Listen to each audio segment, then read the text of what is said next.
If you happen to scroll through your favorite social media apps over the weekend, you probably noticed the buzz surrounding the ongoing feud between the well-known female rappers, Nicki Minaj and Megan Thee Stallion. It's different rules now. You gotta watch what you motherfucking say to me regarding anything. The latest chapter in their clash unfolded on Friday when Megan dropped her track Hiss, igniting a fresh wave of drama.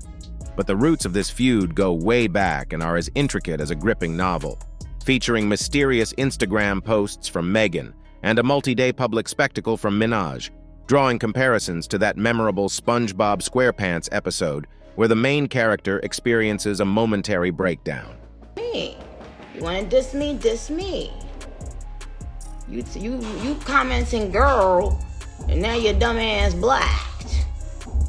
Black. The intensity of this feud is particularly surprising given that just a few months ago, both artists were riding high. In December, Nicki Minaj released her highly anticipated album, Pink Friday 2, solidifying her status as the female rapper with the most chart-topping albums to date. You wicked woman. You wicked woman, lying on your dead mom. Meanwhile, both Megan and Minaj had contributed songs to popular film soundtracks, with Megan teaming up with Renee Rapp for a Mean Girls movie track, and Minaj featuring on the Barbie soundtrack alongside rapper Ice Spice. It was an argument because I was ready to go and everybody else wasn't ready to go. But that's like normal friend stuff. We fuss about silly stuff all the time. Understanding how things took a sudden nosedive can be a bit perplexing, but fear not. Let's delve into the details and make sense of it all. But my point They was, have a different version of this story, by the way. listen, And I'm not getting into all of that. yeah, well, when you're insecure, you tell lies. To get the full scoop on the Nicki-Megan drama, let's take a trip down memory lane and explore Nicki Minaj's history of spats within the industry, especially with her fellow female artists. Brace yourself, because it's quite the roller coaster. Back in 2007, Minaj found herself in a tiff with fellow female rapper Remy Ma, debating the title of the Queen of Rap. Then, in 2009, a miscommunication escalated into a beef with rapper Lil' Kim, and in 2012, things got heated with Mariah Carey during their time as judges on American Idol. And that's not even scratching the surface of Minaj's infamous public skirmishes, from blaming slower album sales on Travis Scott and Kylie Jenner's daughter, Stormi, to the iconic "What's Good" moment with Miley Cyrus at the 2015 MTV Video Music Awards. Oh, and who can forget the brief Twitter spat with Taylor Swift? Although they did eventually patch things up. I personally blame the former country princess for that one. But hold on to your seats, because nothing quite compares to Minaj's beef with rapper Cardi B. Fans speculate that it might have originated from Nicki's fan base. We'll dive into that later. And it reached a whole new level with a physical altercation at a New York Fashion Week party in 2018. And here's the kicker. Minaj hasn't managed to patch things up with any of the female rappers mentioned, including Cardi B. Believe it or not, if you'd heard about Nicki Minaj and Megan Thee Stallion just a week ago, you'd be shocked to find out they were once friends and collaborators. Rewind to July 2019, during the peak of Megan's hot girl summer era, a phrase she coined, embracing an aspirational way of life that captivated the public. The camaraderie between the two was evident when they showered each other with praise on Instagram Live. Minaj even agreed to jump on the title track of Megan's album, Hot Girl Summer, featuring Ty Dolla $ign. The collaboration skyrocketed to the top 10 of Billboard's Hot 100. Fast forward to the mysterious origins of their current feud. Many suspect a turn of events in 2020, sparked by Megan's mega hit WAP with Cardi B, someone we know isn't Minaj's favorite person. While Megan publicly claimed that nothing changed between her and Minaj after the release of WAP, the only visible shift was Minaj unfollowing Megan on Instagram in January 2021. Then, in September 2022, on her radio show, Queen Radio, Minaj hinted that Megan may have influenced her to drink during pregnancy, and even suggested that Megan advocated for terminating the pregnancy. Talk about a plot twist. Megan wasn't about to let those accusations slide and promptly took to Twitter to shut down what she called Minaj's lies. The plot thickened in March 2023 when Minaj dropped the track Red Ruby Da Sleaze, seemingly loaded with shots aimed at Megan. The most eyebrow-raising line? 700 on them horses when we fixin' to leave / but I don't mess with horses since Christopher Reeves. Horses? Stallion? Yeah, you catch the drift. The song also includes lines that many speculate are subtle jabs at Megan's brand collaborations with Flamin' Hot Cheetos and Doritos, as well as referencing the unfortunate incident with rapper Tory Lanez. For context, Lanez was sentenced to 10 years in prison in August, having been convicted of first-degree assault for shooting Megan in the foot during an incident in July 2020.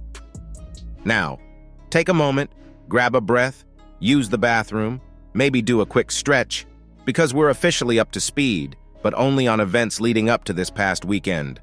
Let's fast forward to last Friday when Megan dropped her track Hiss, along with a seriously impressive music video. Now, the song throws shade at a bunch of people, but the lines everyone zoomed in on seem to be aimed at none other than Nicki Minaj. The kicker? Megan's got a line that hits hard. These hoes don't be mad at Megan. These hoes mad at Megan's law / I don't really know what the problem is, but I guarantee y'all don't want me to start. And instead of spelling out the specifics, Megan took the cryptic route during an appearance on The Breakfast Club, where she dropped the gem, "A hit dog will holler." Note to self, incorporate that phrase into my daily vocabulary. Now let's unravel the Megan's Law reference. Named after Megan Conca, it's a U.S. federal law that mandates law enforcement to make info about registered sex offenders public. This means sex offenders need to register in their state and keep authorities in the loop about any changes in residence post-release. The catch? States get to decide what info is shared with the public. Here's where the plot thickens. Nicki Minaj's husband, Kenneth Petty, is a registered sex offender convicted of attempted rape in 1995. He got slapped with house arrest, 3 years probation, and a $55,000 fine in July 2022 for failing to register in California. Adding more drama, Minaj's brother, Jelani Mirage, got a 25 to life sentence in 2020 for predatory sexual assault on an 11-year-old in 2015. Minaj has been a vocal supporter of both hubby and brother during their legal battles. In 2021, Minaj and Petty faced a harassment suit from Petty's victim, alleging the couple tried to intimidate her into recanting charges. The case against Minaj was dropped, but the victim's lawyer is still gunning for Petty.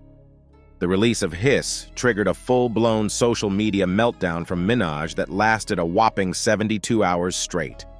It was a wild ride, folks. First off, Minaj went on a spree, liking and reposting supportive posts, mostly on Twitter, that threw shade at Megan. Then she kicked it up a notch by dropping her own bombs. One post labeled Megan a pathological and manipulative liar, bringing up Megan's rocky relationship with her former record label, tossing around insults like scary-ass, pussy-ass, broke-ass hoe, and hinting that Megan might have some ghostwriting assistance. Oh, and Minaj didn't stop there. She even accused Megan of lying on her own deceased mother, who passed away in March 2019. To top it all off, Minaj pointed fingers at Party, aka Partisan Fontaine, Megan's ex, who had dropped his own diss track titled The Person post-breakup last year, claiming he spilled the beans on Megan's supposed hidden secrets. But hold your horses. Minaj wasn't just swinging at Megan. She was in a social media boxing match with anyone and everyone who dared to criticize or even mention her. Take, for instance, the epic clash with Pop Base, a tabloid-like social media account that dishes out pop culture news and rumors. Minaj wasn't having it when they correctly labeled her upcoming track as a diss track. It's like scolding a robot or dialing up the 6 o'clock news to correct their rainy forecast while you're standing in the middle of a storm. Now, right on the heels of Megan's drop of Hiss, Minaj decided to join the internet frenzy. She took to Instagram Live for a sneak peek of her comeback track titled Bigfoot, a cheeky nod to Megan's unfortunate encounter with Tory Lanez. During the live session, Minaj shared some lyrical nuggets like, Bad bitch, she like 6 foot, I call her Bigfoot / the bitch fell off, I said, get up on your good foot. Yep, you read it right. Minaj managed to rhyme foot with itself, not once, but twice. The full version of Bigfoot officially hit the airwaves recently. Now this song goes all in on referencing the shooting incident and Megan's height.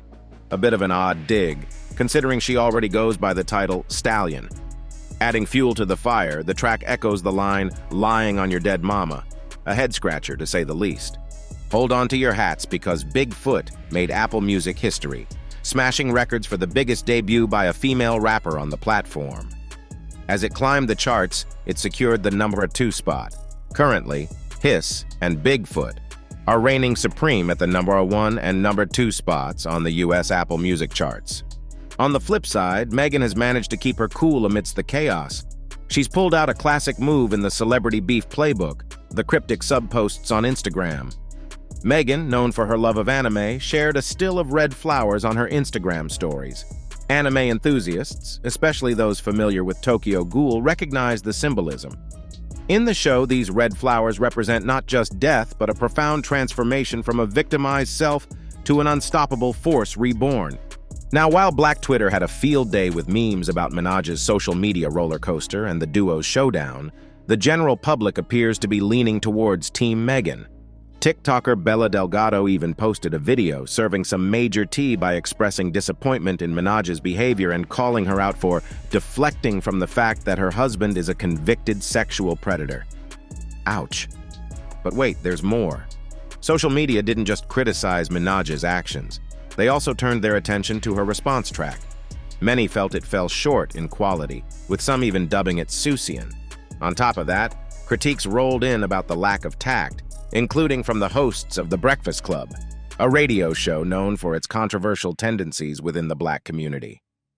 When even they are calling it out, you know it's making waves. Now, the social media circus didn't stop there.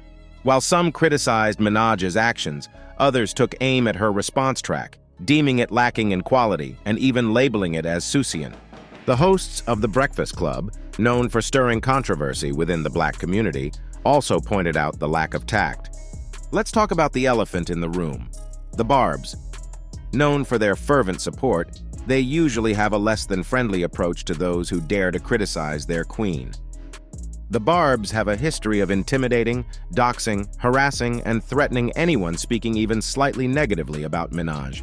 This includes some not-so-pleasant incidents, like when Minaj tried to dox journalists investigating her 2021 claim about the COVID vaccine affecting her cousin's testicles.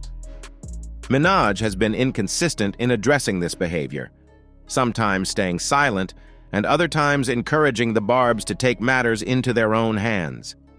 Despite Minaj's public request to her fans not to threaten anyone on her behalf, recent events indicate a return to old habits. Not only has Minaj endorsed party's anti-Megan song, but the Barbs are allegedly up to their usual tricks, threatening Delgado, exposing the location of Megan's mother's burial site, doxing other TikTokers, and even harassing Little Miss Flint. Hold up, did I just hear Little Miss Flint? You mean the child activist fighting for clean water in Flint, Michigan, right? Yep, you got it. Mari Copany, also known as Little Miss Flint, is a 16-year-old powerhouse activist who's been tirelessly advocating for clean water in Flint for almost a decade. Now here's where it gets interesting. She tweeted Megan and Minaj, asking them to donate 1 cent per stream of their diss tracks for the next 48 hours to support her cause. But sadly, her plea received a less than enthusiastic response, mostly from die-hard Minaj fans. Ouch. Big time. Interestingly, this whole saga has sparked doubts among some Barbs about their loyalty to the Queen. So, perhaps the winds are shifting. But hold your horses. The story isn't wrapped up just yet.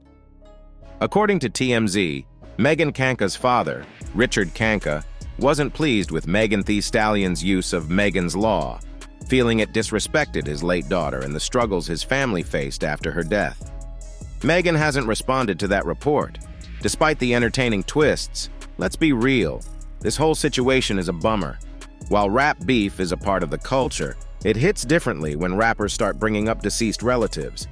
How long this grudge lasts, Your guess is as good as mine, but given their history, I wouldn't hold my breath. And Megan isn't the only artist Nicki has beefed with. Oh no, Mariah Carey has a claim to that honor too. This beef was best encapsulated by their one and only collaboration, Up Out My Face, which kicks off with the lines, "It's not chipped, we're not cracked, oh, we're shattered." Back in 2010, Carey, the pop legend, extended an invite to the then up-and-coming Minaj for a joint single. At the time, Minaj gushed about her idol, saying, "She's an icon. I've loved her since I was little, like Vision of Love. Someday, I was one of those little girls in the mirror singing her songs with my mother." Minaj expected diva vibes, but was pleasantly surprised by Carey's down-to-earth nature. Fast forward a few years, and any camaraderie they once shared is now shattered. Their paths crossed again in 2012 on the American Idol judges panel, and it was anything but harmonious. Viewers couldn't miss the non-stop bickering between Carey and Minaj, and it became the talk of the town, overshadowing the contestants. The tipping point came in Charlotte, North Carolina, when Minaj, in a video released by TMZ, proclaimed, "I told them, I'm not putting up with her highness over there." The feud reached new heights when Carey told Barbara Walters she felt threatened enough by Minaj to hire bodyguards. Rumors swirled, with TMZ reporting Minaj allegedly threatening to shoot Carey, though this was disputed by other sources. Minaj responded on Twitter, asserting her independence and dismissing the need for an army, stating, "God is good. Insecurity is as cruel as the grave." The American Idol ride was short-lived, with both artists bowing out after just one season. Since their dramatic exit after season 12, it's safe to say reconciliation hasn't been on the agenda for these two. They've gone their separate ways, and the aftermath of the Idol chaos left their relationship too strained for a comeback, according to reports. Things took an interesting turn in 2015 when Carey spilled the tea on The Kyle and Jackie O Show, labeling her time on Idol as the worst experience of her life. She didn't hold back on addressing the feud with Minaj, expressing that the show didn't exactly set them up for a pleasant experience. Calling the decision to pit two females against each other not cool, Carey brushed off the entire situation as a non-existent feud that turned into even more ridiculousness. Fast forward to 2020, and fans eagerly cracked open Carey's memoir, The Meaning of Mariah Carey, only to find zero mention of Minaj. Disappointment spread among fans, but a source clarified, "This book is about Mariah and her life, not Nicki Minaj. When it comes to someone that likes to fight as much as Nicki does, it is best to just not engage." It's like that old saying goes, even the Harvard University graduating class of 2010 couldn't put them back together again. This rapper has truly carved out her own space in the industry, known for her love of wigs, delivering lyrics loaded with expletives, and an unapologetic, no-nonsense attitude. It's no surprise that she's found herself in the midst of a few celebrity feuds.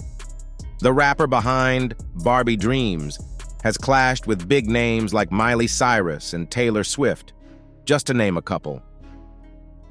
In a candid moment on Ellen DeGeneres' show back in April 2016, she opened up about regretting some of her past conflicts with fellow stars, stating, "I'm a sweet person, and I don't want to be mean to people." But that hasn't completely stopped her from occasionally finding herself in the middle of a feud. Let's dive into the Cardi B saga.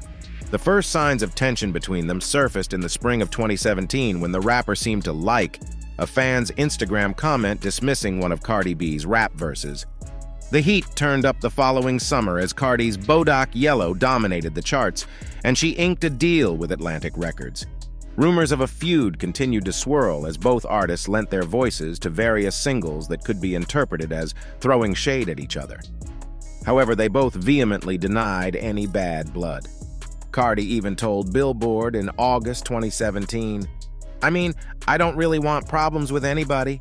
I don't really have to do that whole industry beef thing." According to Minaj, the real drama kicked off when they collaborated with Migos on Motorsport in October 2017. Cardi, in an interview, mentioned some last-minute changes to the track. In a Beats One radio interview in April 2018, Minaj revealed, The only thing with Cardi that really hurt my feelings was the first interview she did after Motorsport came out. She looked so aggravated and angry, and the only thing she said was, "Oh, I didn't hear that. I didn't hear that verse." I was like, what? A month later, the apparent beef seemed to be squashed when Cardi and Minaj were snapped having a heart-to-heart at the Met Gala. Cardi later clarified to Howard Stern, "I never was feuding with anybody. There was a misunderstanding. It's just something that had to be talked about because it was an issue." Things heated up again in August 2018, when Minaj decided to tackle the issues with Cardi during her Beats One Queen radio show. Minaj candidly expressed, "I didn't know Cardi and I had an issue. To me, she may have taken issue with things I've said, but I'm not going to bite my tongue. You gotta have thick skin. People talk stuff about me all the time. I don't go around telling people to stop posting me just because I see one bad thing about myself." Shortly after this on-air confrontation, Cardi revealed that someone, presumably Minaj, had blocked her on Twitter. The Cold War between Cardi and Minaj finally reached its boiling point at Harper's Bazaar's Icons Party in NYC on September 7, 2018. Initially, it seemed like the two might resolve their differences at the party, but suddenly, things took a dramatic turn. As recounted by a source, Cardi approached Nicki and started screaming about her child, yelling, "Bitch, you're feisty, bitch! Don't talk stuff about my child!" Cardi, who is a mom to daughter Culture Chiari with husband Offset, left the party escorted by security, barefoot, with a ripped dress, and her rear end exposed. Cardi later penned a lengthy, scathing Instagram post that didn't explicitly mention Minaj, but strongly hinted at Minaj trying to sabotage Cardi's career and speaking negatively about Culture Chiari.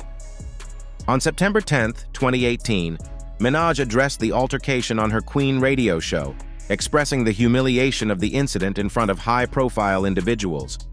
She emphasized, "I was in a Gaultier gown, off the runway, and I could not believe how humiliated we all felt." Minaj also adamantly denied ever speaking ill of Cardi's infant daughter. Nicki Minaj and Remy Ma have also been locked in a feud that spans several years, with tensions flaring up on multiple occasions. The drama began when Minaj allegedly dissed Remy Ma in her 2007 track Dirty Money, sampling one of Remy Ma's songs and throwing shade with the lyrics, "Tell that bitch with the crown to run it like Chris Brown."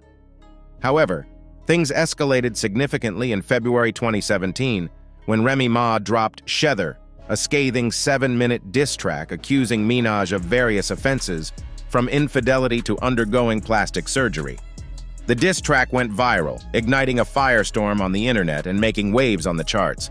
Minaj responded in March 2017 with 3 tracks, including No Frauds, featuring Drake and Lil Wayne.